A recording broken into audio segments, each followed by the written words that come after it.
a lot of people, they spend their many months and years usually cycling through their trauma, and re-experiencing the pain from their trauma because they're trying to hold on to what they lost and what will never be again now that the trauma's occurred. But what I encourage people to look at is that now that this thing, in many ways, terrible thing has happened, it gives you the opportunity to become someone you never were before. And by letting go of that person that you were before, it allows you the opportunity to reinvent yourself. And, if the caterpillar tries to hold on to what it is and what it once was, it will never be that beautiful butterfly that will be able to fly. And I consider flying, I attribute it with freedom, being able to move freely from one place to another. And I look at that ability to grow wings to be the ultimate form of transformation. And I believe that same miraculous ability of transformation is possible for us too. The Multidimensional Intelligence Podcast is powered by Transform You Institute. Transform You Institute is the newest technology here at Clifton Pettyjohn Enterprises. We will utilize this platform to fulfill the mission of teaching creators how to transform their lives through embracing the entirety of their best selves. It is a game changer in personal development and empowerment. To learn more about TYI, text Transform You to 302-208-9440. Welcome to the Multidimensional Intelligence Podcast. I am your host, your trusted voice of transformation, Clifton Pettyjohn. Join me as I engage in ingenious conversations with top creators from around the world who have embraced their dimensions of intelligence within their professional, personal, and spiritual paths of transformation. What's up, everybody? Welcome to the Multidimensional Intelligence Podcast, where I have conversations with top creators from around the world, and we discuss how they have unlocked the dimensions of their intelligence. Now, you might say, well, how did they unlock the dimension of their intelligence? That's the awesomeness about it, is that everyone has their own story. But I believe that a lot of us can relate to either part of some of their stories, all of some of their stories. We can relate. And if we can get to the space where we can relate, then we can begin to understand and connect with our own personal intelligence. Each and every one of you has a divine intelligence, as Elliot Carlisle says, or you have a personal intelligence. You have an inward intelligence that's connected to your DNA. That intelligence can't be tapped into if you are stuck in a dimension of intelligence that you were taught that you may not fit into. So that's why I'm having these conversations, because I want these conversations to begin to unlock, I guess, the portal or to begin to introduce you to the portal for you to travel to your own intelligence. For you to travel to your own intelligence. And in the midst of you traveling to your intelligence, you'll find out you don't have to go far because it's inside of you. My name is Clifton Pettyjohn. I am your trusted voice of transformation. I teach creators how to transform their lives through embracing the entirety of their best self. And that those multi-dimensions of intelligence are connected to your best self. All right, but let's do our breathing exercises. Take a deep breath in. Hold it. Breathe out. Oh, that felt so good. One more time. Breathe in. Hold it. Breathe out. Don't you feel lighter? Don't you feel more aware? Don't you feel more of purpose? Don't you just feel like now you just can conquer the world? Why? Because you're present. You are present. What breathing did was it caused you to pause for a minute. It caused your mind to recalibrate, to forget about everything that you're thinking about from your past, all the energy that you devote to. Well, if I hadn't done this right, if I had just said this, if I had just done that, if I can just get one more conversation, I'm pulling that energy. We're not feeding that anymore. We're not going to feed that anymore because there's nothing we can do about that anymore, but we're going to bring it to the present. Then we're going to go to that future that we keep hoping for. But the reality is we haven't been present enough to build. So we're going to grab that energy. We're going to merge it with the energy of our past. We're going to merge it with the energy of our present, grab those three things together, create that synergy. That synergy is you. That is you. That is the power of who you are. That is your best self. That is you present. And the thing is that you don't know what can be accomplished when you are consistently present because we've only been consistently absent. That might not be all of you, but I know I'm talking to myself and I know I'm talking to a lot of you. A lot of us are consistently absent from the present. So imagine how powerful our minds could be if we could lock our minds here in the present.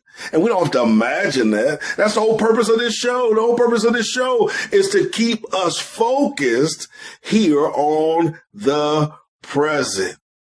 So I thank each and every one of you for tuning in. I thank you for your support. I thank you for the reviews. I thank you for the downloads. I thank you for it all. I appreciate you for sharing the podcast. Thank you to my A1 Day Ones, to those who came a little later and have been positive and supportive, even those who may not have a positive review of the podcast, but have taught me something that I could apply to make the podcast even greater. Thank you, thank you, thank you, thank you. I'm forever grateful. So let's get to today's show, whenever you're listening to it. I don't want to hold you very long. All right, everyone, help me welcome Dr. Stephanie Hutchins to the show. Stephanie, how are you? Oh, I'm doing wonderful. Thanks so much for having me this evening. Awesome, awesome. Now, listening audience, you know I'm transparent. I share everything with you guys. This is Stephanie's second appearance on the show, but it's the only one that you guys will see because I forgot to hit record the first time that we came together to record. So I really appreciate her being willing to come back and not just speak to me this time, but speak to the entire audience this time. So let's make sure that we are running the numbers up on this episode and supporting her in whatever way that we are able to support her. All right, Stephanie. So, you know, we start with an icebreaker question. Okay. So the icebreaker question I'm going to choose tonight, I'm looking down here. Let me see. Okay, here we go. If there was a song to describe the current stage of your life, what would that song be and why? Wow. So, and you know, and I can't remember the name of the singer, but the song is called My Life, actually. And I really want to go and look at it, because it's really such a powerful, I'm going to look it up literally right now so your listeners can know, because this is a go-to song, whenever I need, yes, I knew her name had the name Rose. Her name is Pam Rose. And the song is called My Life. And I love this song because it just reminds me that it's a song about my life and the way I want to live my life, without having regrets, and always just embracing each moment, and just living my life to the fullest. And I actually was introduced to this song when I was listening to the book. Oh, I'm not going to go and look up something else. The book, The One Thing. Yeah. The audiobook version of The One Thing. And I forget the author's name, and I'm not going to go on Audible and look it up now, but they actually start off the book with that song. And so I just felt it was very profound in many ways because in my coaching practice, we focus a lot on goal setting and chunking goals down and focusing on the one thing that could make the greatest difference in your life, at that moment in time. So I found it to be very fitting that they opened that book with the song. And now whenever I'm just needing sort of and I love singing. I'm not a great singer, but I love singing out loud to the song. And it really is a great motivator for me. So I encourage you guys to look into it. Awesome. I've written it down because I'm going to be checking it out after the show. Now, listen, to keep that same theme, now we're going to allow you to introduce yourself in just a few minutes, but to keep the same theme of a song, I'm going to play a game that I have not played on this podcast in forever. And the title of that game is word association. So I have 3 words. I'm going to give you one word at a time, and you can either sing with that song with that word in it, or you can tell me the first thing that comes to mind when you think about the word that I say to you. Okay. Oh boy. And just so you know, audience, he's throwing me completely different questions than last time. So I am like, whoa. It's going to be fun. I'm telling you, it's going to be fun. You don't have to sing, but you are welcome to sing if you want to. All right. So it's only 3 words. Sometimes I've done 6, I've done 8. So I'm just going to hit you with 3 because it's kind of, like she said, this was not anything that I prepared her for.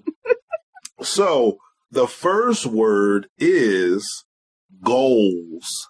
Goals. Oh, when I think of goals, I got to say a person's name, Jim Rohn. And so he was not a singer, to my knowledge, but when I think of goals, I think of Jim Rohn, and he has since passed away, but he is my go-to for, business books and business philosophy books and just books on just how to win at life. And I'm a huge fan of goal setting. So even though I never met the man in person, he's who I go to when I'm just needing a reminder of, just staying on track and needing to pivot. Whenever I need to pivot, I go to him. So. Awesome. See how easy the game is? I was like, oh no, not ready. So the second word is meditation. Wow. So meditation. I guess I'm thinking of people when I think of these words. So when I think of meditation, the first person that's popping into my mind is Pema Chodron. And I'm a huge fan of hers. So I am an avid listener of audiobooks, and I have hundreds of them in my Audible account. And I love Pema's work. And she is the one that introduced me to Ton Glen meditation, which is one of my favorite forms of meditation. And Ton Glen is a practice where on each in-breath, you are taking in the pain and discomfort of someone you're either thinking of in that moment or someone you're in the presence of in the moment. So you breathe in their pain and discomfort, and when you exhale, you're imagining that you're sending them relief. And it's one of my most favorite forms of meditation. And she's who I learned it from, even though I haven't met her either. Many of my mentors I've never met. And yeah, so she's somebody I associate with meditation. Awesome. Now you bring up a great point there before we get to the last word. You said many of my mentors I have not met, and that is a concept that I try to drive into the lives of many people, because sometimes we have become so traditionalized that we feel like we have to physically be able to touch our mentors, not even realizing that all we need to do is listen to their work, read their work, watch them, watch how they move, some of the business decisions they made. If you're into real estate, some of the real estate moves that they made. That is mentoring 101. So I'm glad you brought that point across. Now, the third word, I think you'll really like this word. This is one of my favorite words. And that word is transformation. Mm. Huh? I love that word too. It's like, and actually it's not a person this time. It's a thing. Whenever I think of transformation, I think of butterflies, and I think about how they were created from something entirely different, a caterpillar, and the caterpillar had to completely, in many ways, dissolve and become another being entirely to transform into a butterfly. And we'll be talking about my book and my work tonight. And my book is called Transformation After Trauma.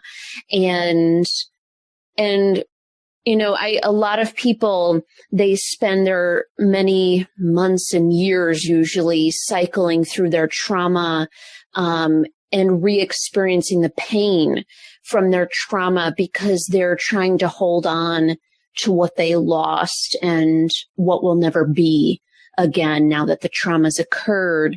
But what I encourage people to look at is that now that this thing, in many ways, terrible thing has happened, it gives you the opportunity to become someone you never were before. And by letting go of that person that you were before, it allows you the opportunity to reinvent yourself. And, if the caterpillar tries to hold on to what it is and what it once was, it will never be that beautiful butterfly that will be able to fly. And I consider flying, I attribute it with freedom, being able to move freely from one place to another. And I look at that ability to grow wings to be the ultimate form of transformation. And I believe that same miraculous ability of transformation is possible for us too. A butterfly can never be if they try to hold on to that previous state that they once were. Many people define stagnation as not producing or being at a standstill. I get it. However, I would like to add a little weight to the definition and say that I may be producing, I may be moving. However, my production and my movements are disrespectful to the purpose that's inside of me, to the greatness that's inside of me. If that's going on, that's stagnation as well. And that's okay. Guess why? Because I have developed a tool. I wrote a book called From Stagnation to Transformation. And that book was written specifically for individuals that feel stuck, that feel lost, that feel like they're just wandering in the wilderness, that feel like I need something is just missing. It's okay. I want you to head over to www.cliftonpettyjohn.com/transformation. There you're going to find a complimentary portion of the book. That's right, a complimentary portion of the book. I want you to read that portion. After that, it's going to ignite such a fire inside of you that you're going to want to purchase your personal copy of From Stagnation to Transformation. So I want you to do that as well. Why? Because I believe that it'll give you a 21-day jump start to fulfilling or re-identifying purpose in whatever core area you find yourself stagnant in. So again, visit www.cliftonpettyjohn.com/transformation. We could end the show right there because honestly, like just thinking about that, I think about in my own personal life, the times that I was trying to hold on to what I was so familiar with and what I had become comfortable with, even though I know that it no longer served me, even though I knew there was greater for me. It was like so much comfort and security in it because at least I knew the results. But if we're ever going to be able to let go and fly, we have to be willing to embrace that unknown. So let's talk about that unknown. Let's talk about your personal journey. I want you to tell us a little bit about yourself. You can go as far back as you would like to go to how you got to who you are today, your own personal transformation. Thank you for the opportunity to share. So let me first start off by saying that, so today, one of, my main missions in life is to work with individuals who have experienced trauma and give them hope that, they'll be able to come out on the other side of their deepest and darkest times, and not only survive, but thrive, after some of their most devastating experiences in life.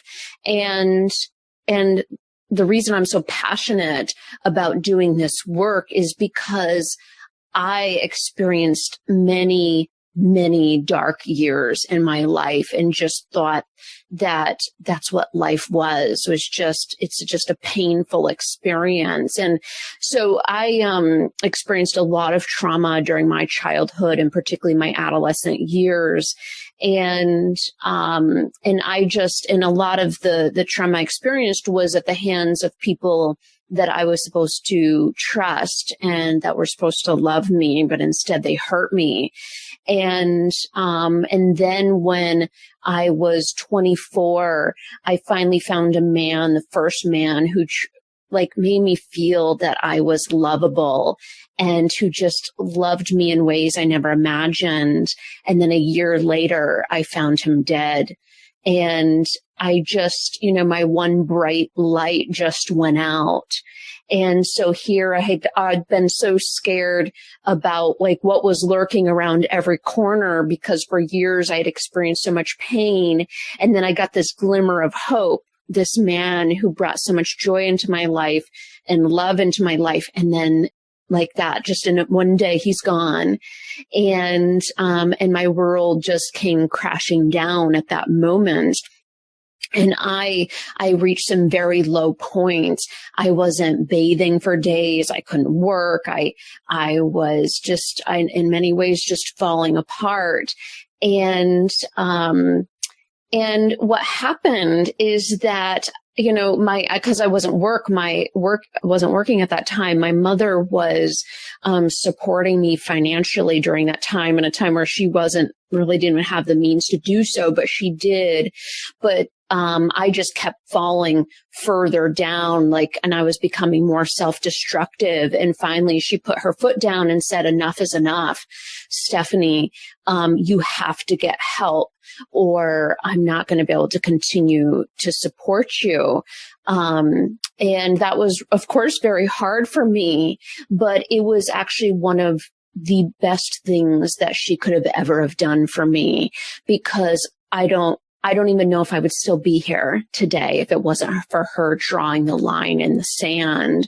And when she drew that line in the sand for me, I had to do some deep reflection and look to see if I wanted to stay where I was at or if I wanted to get out. And what I decided is I wanted to get out. And what that meant is I had to create a plan to get out. And so I couldn't just go right from, not working to just working and functioning every day if I was barely surviving. So I had to literally little steps at a time had to begin the healing process. And so what I did every day is I set small goals for myself. In my journal, I would write my goals for the day. And they were very simple. And I say, quote unquote, simple, because for me, they were very difficult. But my initial goals were to bathe, were to brush my teeth, were to take out the trash. And something happened once I started doing some of that basic self-care again. What it did is I started to feel better. And as I started to feel better, I became more confident that I could move on after this devastating loss. And as I started to take care of myself, I was able to start working and going back to school. And eventually, I found myself in teaching on the college level, and I found I was really good at it. And I spent 12 years teaching mostly anatomy and physiology, so about the human body. And what I started to do from my years of learning and teaching about the human body is I started to see how resilience shows up in nature and how it shows up in our body, and about how there are so many examples in nature and in our own bodies of how immense stress can actually result in immense growth. So take our muscles, for example. Our muscles actually can't grow unless it experiences micro traumas, unless it has extreme stress placed on it. And there's many examples of this in our body. And so what I started to see is that, what happened over time is I was able to start reframing my trauma. And instead of looking at all that I had lost and all that will never be, I started to look at how strong I must be to have survived it all. And I wanted to start spreading that message of hope, because, people who see me today that don't know my story only see, the person with a Ph.D. and, this, great career and a great home and great relationships. And I travel the world. They see this person and they don't realize what it took to get to this point. And they just assume that I've been gifted with all of these things, and they don't realize the actual struggle that it took to get to this point. And so what I've done is I've become much more vulnerable in sharing my story with people, so that they know that on their deepest and darkest days, that there is a light, and, day always follows night. So to know that the light is coming, that day is coming, but also that it is possible for them to live a beautiful life on the other side of their trauma. And so that's why I started my coaching practice, Serotinous Life, and wrote my book, Transformation After Trauma, to give people the tools that I used to be able to heal, so they can incorporate them into their own life. So much to unpack. So much to unpack. I want to start with, because you said something that I know a lot of people can relate to. And they may not relate to it in the sense of that it was a person that they found that had passed away. But it may have been a circumstance, a situation. Maybe it was a job. Maybe it was the support of a local system, and then they had to be transplanted to another space. Going through all of that, like back during that time, and then here's your mother. And your mother, as you said, she's supporting you. But then she got to the space where she understood that her support had to remain, yet the execution of that support had to change. What was your mindset when she first came to you about the change in the support? Was it ever a time you felt like, oh, wow, now she's against me, or here it is, my world is just ending now? Is it ever a time you dealt with that? And if you did, how did you get yourself to understand and begin to shift your perspective in relationship to that? So it's interesting. I've been reflecting on this quite a bit, because my second book is coming along really well. And I open up the book with that story. And I actually titled the introduction "Enough is Enough," for, when she said that to me, and how difficult that was for me. And I was, I'll be honest and say I was very suicidal at that time. And part of me just wanted to just say, well, my mother's giving up on me. And so what's the point to keep going? And, but what I did is over the next few days, I didn't leave my house or anything for like 4 days after that. And what I did is I really started to think about, how hard that must have been for her to do that, to draw that line in the sand and say, I'm not going to help you unless, you stop self-destructing and you start getting help. I realized that must have been, it must have been extremely painful for her to do, especially knowing that I was struggling with even wanting to survive.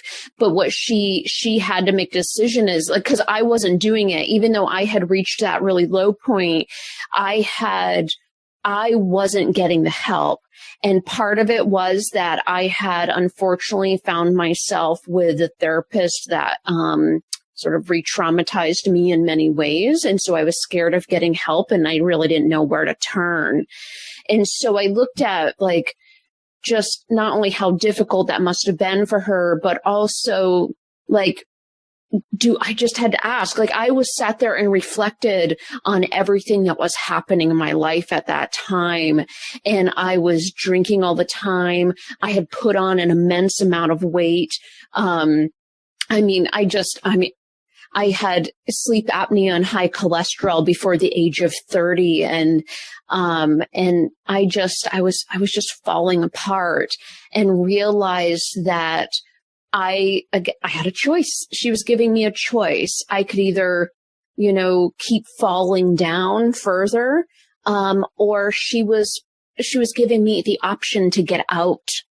And what I had to realize that this was a lifeline that she was extending to me. And I really have always believed that the universe works in certain ways and people and circumstances are brought into our life for a reason. And I feel like at that moment, she came at a really critical point. And I don't know if I really don't think I would still be here if she didn't do it. And so I really am grateful every single day, that she was willing to be immensely uncomfortable and cause herself pain for, to have herself like do this. It was really hard for her. And I am, again, grateful every single day that she was, dealt with that discomfort to save me, So powerful because we need positive reinforcement in our life like that. We don't need people that's going to, baby us, through that process the entire time. We need people that are going to allow us to go through the process. And then when it's time to say, okay, now you have more strength inside of you. And that's what I love about it is that she was able to recognize the strength that was in you, even though you may not have seen it at that time. And we all need people with that X-ray vision that can see past everything that we're presenting to them at that moment and begin to look internally at what has been inside of us the entire time. Now, here's something else you said that I think is extremely important. You said you started setting simple goals. Simple goals. Have you seen that a lot of people get discouraged throughout their process because the goals that they're setting are not realistic for them? And if I'm a person that's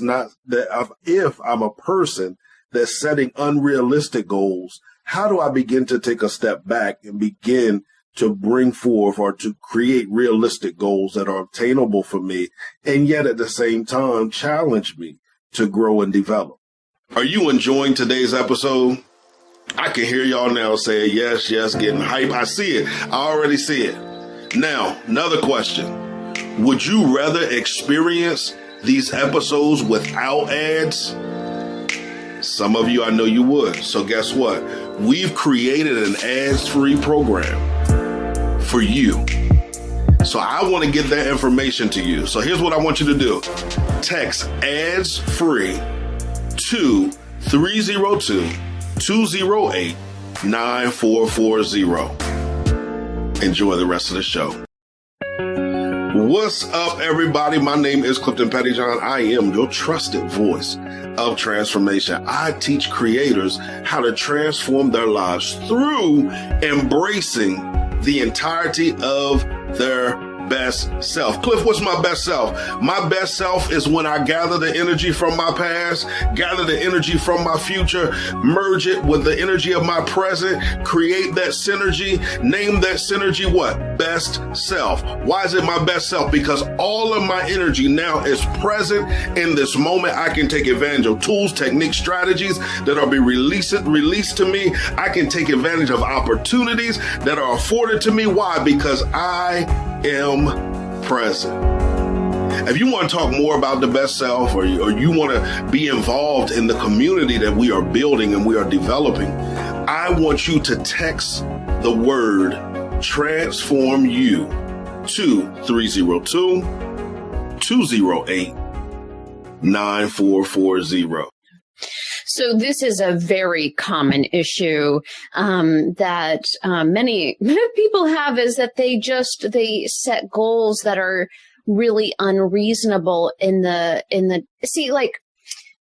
it's one thing to say, so I'm an avid hiker and mountain climber, and it's one thing to say you want to climb Mount Everest, for example, but depending where you're at, physically and mentally, that may be potentially years away. And so, or let's even take another kind of goal, going and getting your doctorate or starting a business. All of these things can be potentially multi-year goals. But you've got so many days and hours and minutes in between that time frame of reaching that goal that it's going to be so easy to give up if you don't break it up into small steps. And so what I encourage people to do is, whenever they're looking at these bigger goals, if they find at any point in time they're wanting to give up, that I really encourage them to think about what is a micro win that you could achieve. So like, for example, if you are, I guess I'm going to stick with mountain climbing right now. If you want to climb a huge mountain, what can you do? Like, what is one thing that you can do today that will just get you just even a little bit closer? Could it be that you go out for a walk or a jog or run? Or maybe it's that you look up the kind of boots that you would need, or, something, if it's you going back to school, looking at where you're at now and what is one thing that you could do today. Not something that can happen years from now, but literally one thing that you can do today that will get you even just one little step closer. And then what I encourage people to do is look at then the next day, what is one more thing that they can do that day, and literally just chunk it down into day-type compartments. And then as you start getting momentum, maybe you can start setting like a week goal. Like this week, I'm going to, if you're developing a business, you're going to spend X amount of time on your business plan or on your website this week and tracking it. But anytime you start losing your momentum and you start getting discouraged, I think it's always going back to, okay, what is the one thing that I could do today that will make even just a small difference? And it's really important. Like, another book I love is The Compound Effect. And why I love the compound effect is it's based on this whole concept that just small little steps that we take every single day can accumulate over time to drastic changes. And, and I know people want to achieve everything like right now. But I think it's important to like always step back and recognize that that's just many times not possible. And instead just chunking it down into what's manageable in this one moment that you can do, Now, one more thing I want to talk about before we transition. You said something that I think is very important because we're at a space in time where a lot of people are seeing the value of therapy. Okay. But you talked about your situation, about your experience with a therapist that re-traumatized, you caused you to revisit some of your traumas, not in such a positive manner.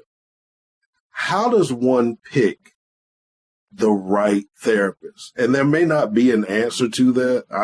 I was blessed that my first encounter with one was spot on. But how does one begin to navigate to a therapist that they need for the type of trauma that they've been through? So, yeah, I don't know if there's things that you can, especially in today's climate, the therapists are so tapped out. So many, it's like, who can you get access to, is the bigger issue. And I think when people are trying to find supports like a therapist, I think you need to be open to the idea that the first therapist you meet with, or the second or the third even, might not actually work out.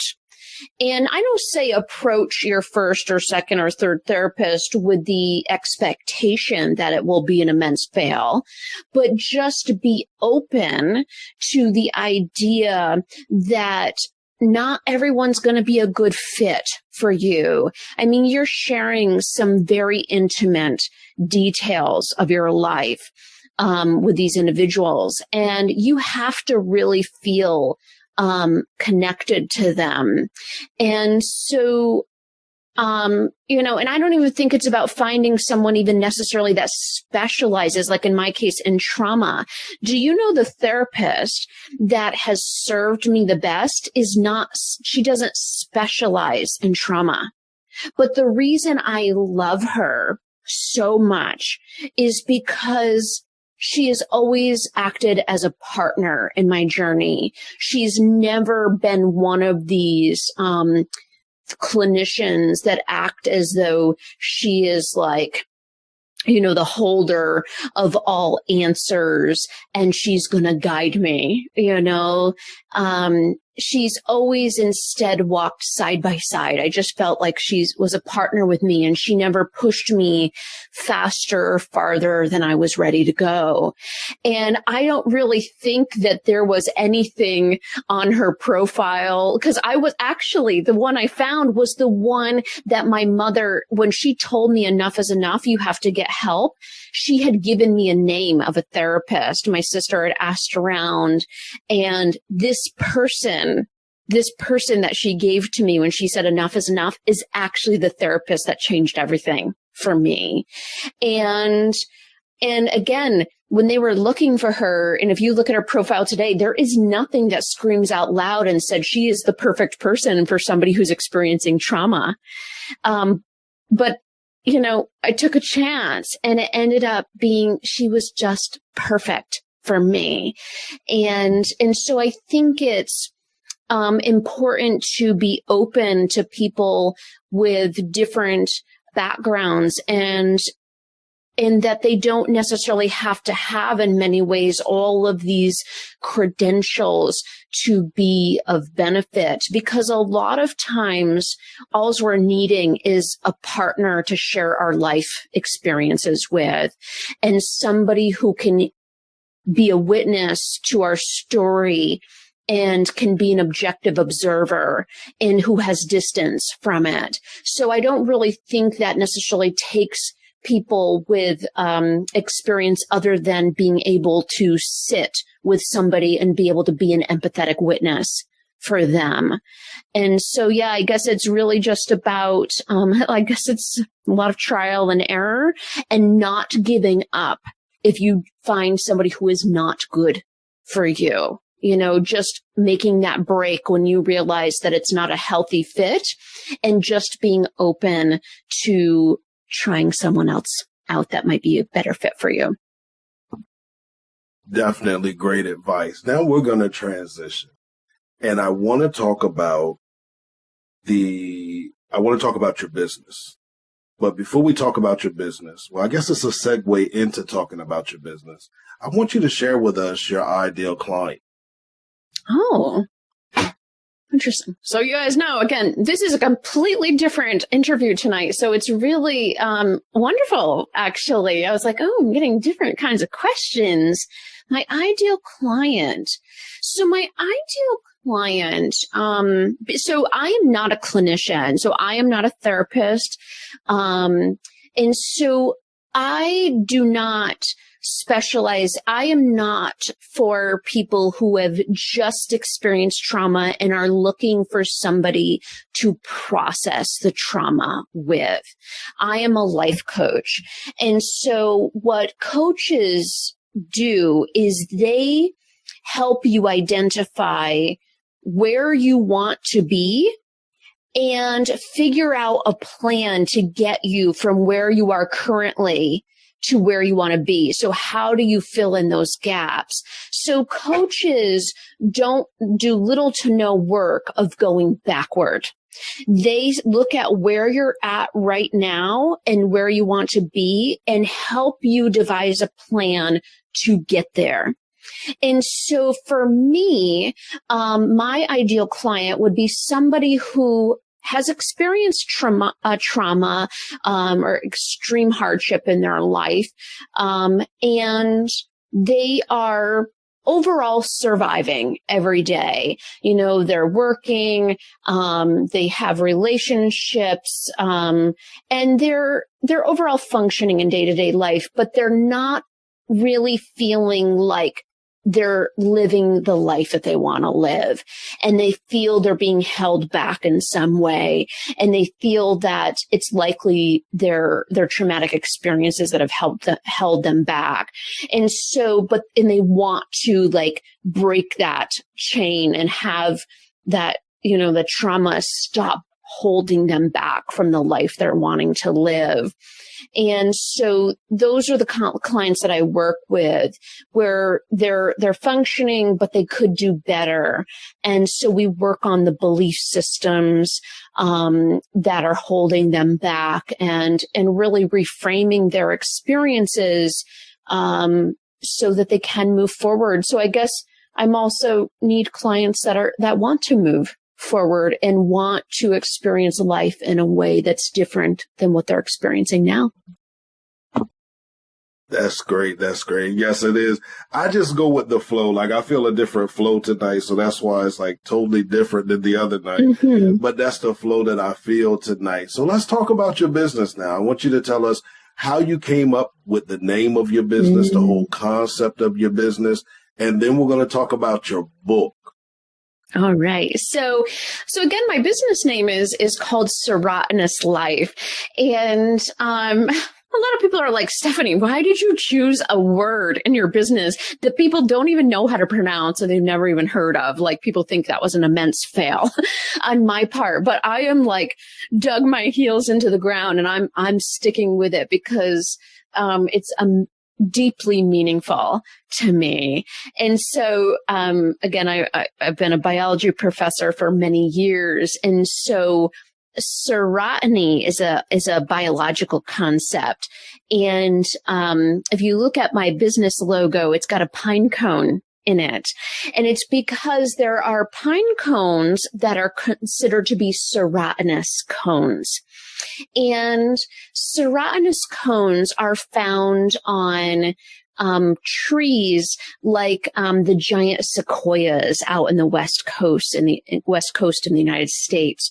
And what's interesting about trees like giant sequoias, that have serotinous cones is that they can only open these cones and release their seeds if they experience an environmental stressor like fire.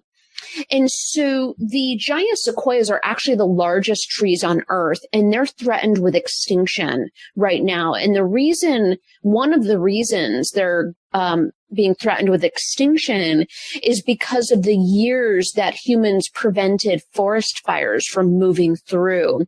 We thought we were protecting these beautiful giants from trauma. But really what we were doing by protecting them from what we perceived was traumatic and harmful to their survival, we were actually preventing their future growth. Because we didn't allow them to experience hardship, they weren't able to release their seeds and experience new growth. Are you enjoying today's episode? I know you are. Are you tired of me interrupting you with ads? I get it. I understand. So now we offer an experience for our listening audience to listen to our conversations without any interruptions. That's right. We now offer an ad-free version of every episode. And for you to take advantage of that, I want you to text ad-free to 302-208-9440. Again, 302-208-9440. Some people define stagnation as not producing. We sometimes miss where stagnation can show up as us producing, but producing at a level or in a dimension that's disrespectful to one, our creator, and number two, us as a creator. From stagnation to transformation causes you to look at yourself internally and say, am I producing at a level that serves justice to my ultimate creator and me, the creator? For more information about the book, text transformation to 302-208-9440.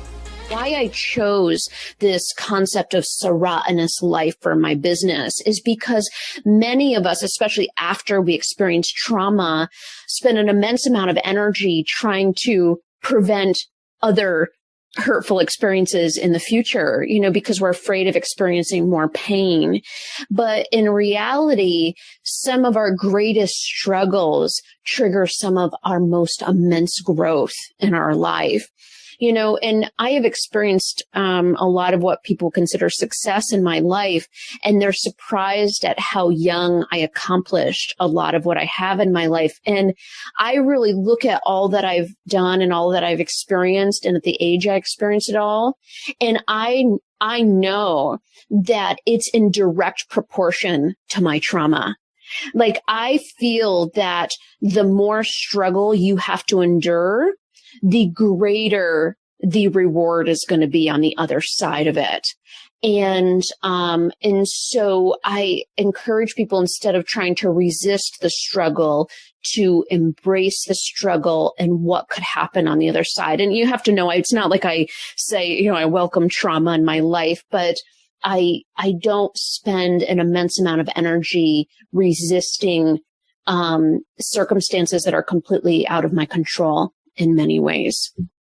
And so that's why I chose my business name. And it's also why I chose my book title to be Transformation After Trauma, because it's again, what I feel is completely possible after really stressful experiences is a transformation.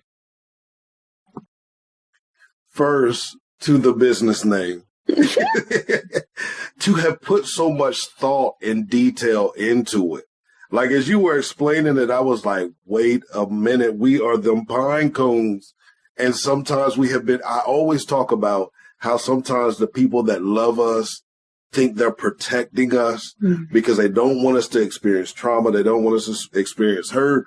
disappointment. So they say, just go to high school, go to college, get you an everyday job, live a comfortable life, not realizing that there is so much inside of us that we're ready to explore, but sometimes we buy into that concept. That was so powerful how we thought we were helping them by preventing those forest fires, but in the long run, we actually were stopping them from growing. That's something to really think about. I'm sitting here thinking about, even in my own personal life, like, who have I stopped some people from growing? Yeah. Based upon that. That is so powerful. Now, you talked about nature and the human body. I'm big on grounding. I am a avid grounder. I feel like we don't touch nature enough to understand the cycle of life. Like, I don't think that we really have grasped that concept. And as I said, I'm big on grounding. I'm big on meditation and other things as well. But grounding is so important to me because I don't know how to explain it, but it's like when you are touching nature, when you become one with nature, it's almost like you have a new sense of life. Is that how you feel at times when it comes to nature and the human body? And how did you develop that love for that? So, yeah, I feel immersing ourselves in nature is one of the most therapeutic things that we can do. And actually, after, my mother put her foot down and I had to figure out how I was going to heal, part of my, I don't say part of it, a huge part of my healing journey was hiking. And every week, I spent at least once a week, I would be out for a full day in nature. And it in many ways helped me to transform my life because I think nature teaches us so much. It helps us to, one, remove us from the trap we get into in our mind. But it also, we get to see new life and just the sensations that we can experience from the changes in temperature and the wind and the sounds and the birds and the leaves. And it gives us a sense of connectedness to something greater than ourselves. And I think that's how we can sometimes lose hope, is when we feel that we're just sort of meandering through this world, isolated and on our own. And I really feel, at least I have experienced myself, that when I'm in nature and I really feel connected to it, I feel that I'm part of something bigger than myself. And there's immense power in nature and just seeing life abounding around me. And to see resilience, the biologist in me loves seeing resilience in nature. Like, I love studying trees. I love looking at tree roots and how trees will navigate around roots, how their roots will navigate around obstacles like rocks or other trees, and how they will bend, and twist and turn to access sunlight. And in many ways, they're immovable, but what they do is they still do what they need to survive. And by immersing myself in nature, I got to see that if trees, for example, that aren't able to escape their circumstances in many ways, if they figure out a way to survive, then I can survive as well. And so it's the grounding, it's the being connected to something greater than myself, and also the reminders of resilience in nature, and knowing that all living things, like the biologist in me knows that, on a very basic level, all living organisms share the same common elements. And if resiliency can be seen in plants, it can also be seen in animals like ourselves. And it really, it changed changed my life being in nature. And that's why still even today, I make sure that I spend at least one day every week where the majority of it is spent immersed out in nature. But I don't think that everybody needs to do that. We can do that by just even going out for a walk or just sitting out on the porch and breathing fresh air and taking a moment to listen to the sounds and feel nature, the temperature and smells and the sound, sounds and sights, and just take it in. And just, it's a beautiful way to experience life by experiencing other life around you. Totally agree. I totally agree. And as you said, it makes you feel connected to something greater than you. And I know that even in my loneliest moments, if I can get out in nature, I guess because it's being connected to that greater than me at that moment, that loneliness is gone. Like it's like I don't know how to describe it, but it has been truly pivotal for my life, so I'm big on it. And like you said, I tell people, you don't have to do it the way that I do it. And I don't do it the way that other people do it, so you just have to find your space with it. And you didn't get to hear our introduction. You'll get to hear it when your show airs. One of the first things I have everybody do is to breathe in, hold it, breathe out. Breathe in, hold it, breathe out, because it brings you present to where you are right now. You're not worried about the past. You're not thinking about the future. You are present. And I think that's what nature has done for me. It has calmed me and brought me present. So now here's what I want to ask you. You've talked a little bit about your book. I want to give you space to talk a little more about your book. And I want you to tell me why I should purchase your book.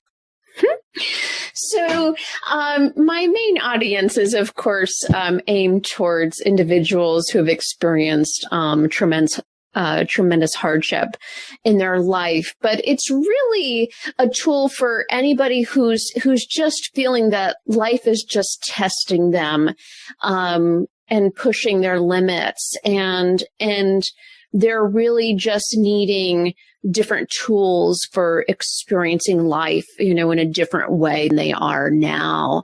And in my book, I do share my experiences as far as my traumas, but I tried very hard when I was writing the book to not take people too deep into any of my traumatic experiences. I just wanted to go far enough so they could understand where I was at and the level of pain I was experiencing, so they could understand why the tools I used were so beneficial. And so what I do is I filled the book with all sorts of tools that I used, like meditation and hiking and yoga and creative expression and journaling, and just so many things that brought me relief. And I talk about why they were so useful to me and how people can incorporate them into their own life. And really my book it's not about bringing people into darkness. It's about showing them the light that's possible after immense pain. And so really I tried to keep my book very hopeful throughout. And so it's really for anybody who's needing a shot of hope and tools for being able to navigate difficult days. And what's interesting is the tools I use changed throughout my life. And so I wanted to give people a variety of tools, because what works for one person may not work for another, and what may work at one point in your life may not work at another point. And so yeah, I really, just give a lot of tools, and I encourage you to check it out. And, I have 3 versions: ebook, paperback, and audiobook, and they're found on all the major book platforms, but probably the easiest place to go would be Amazon, because it has all 3 versions. So you can type in Transformation After Trauma, and the subtitle is Embracing Post-Traumatic Growth.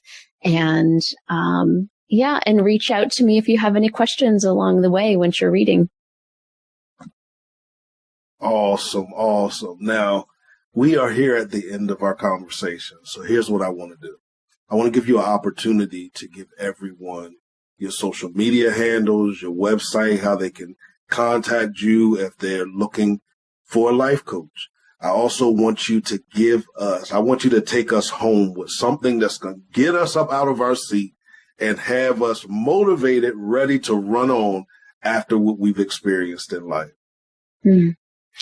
So probably the best place to reach me, the easiest would be Facebook. It's my most used platform. And it'd be easiest to type in my name, Stephanie M. Hutchins, Ph.D. But you can also find me on Facebook at Serotinous Life. On Facebook, you'll see my website is serotonouslife.com if you have trouble spelling it. And yeah, I'm on Instagram and LinkedIn as well, but Facebook and my website, best places to reach out to me.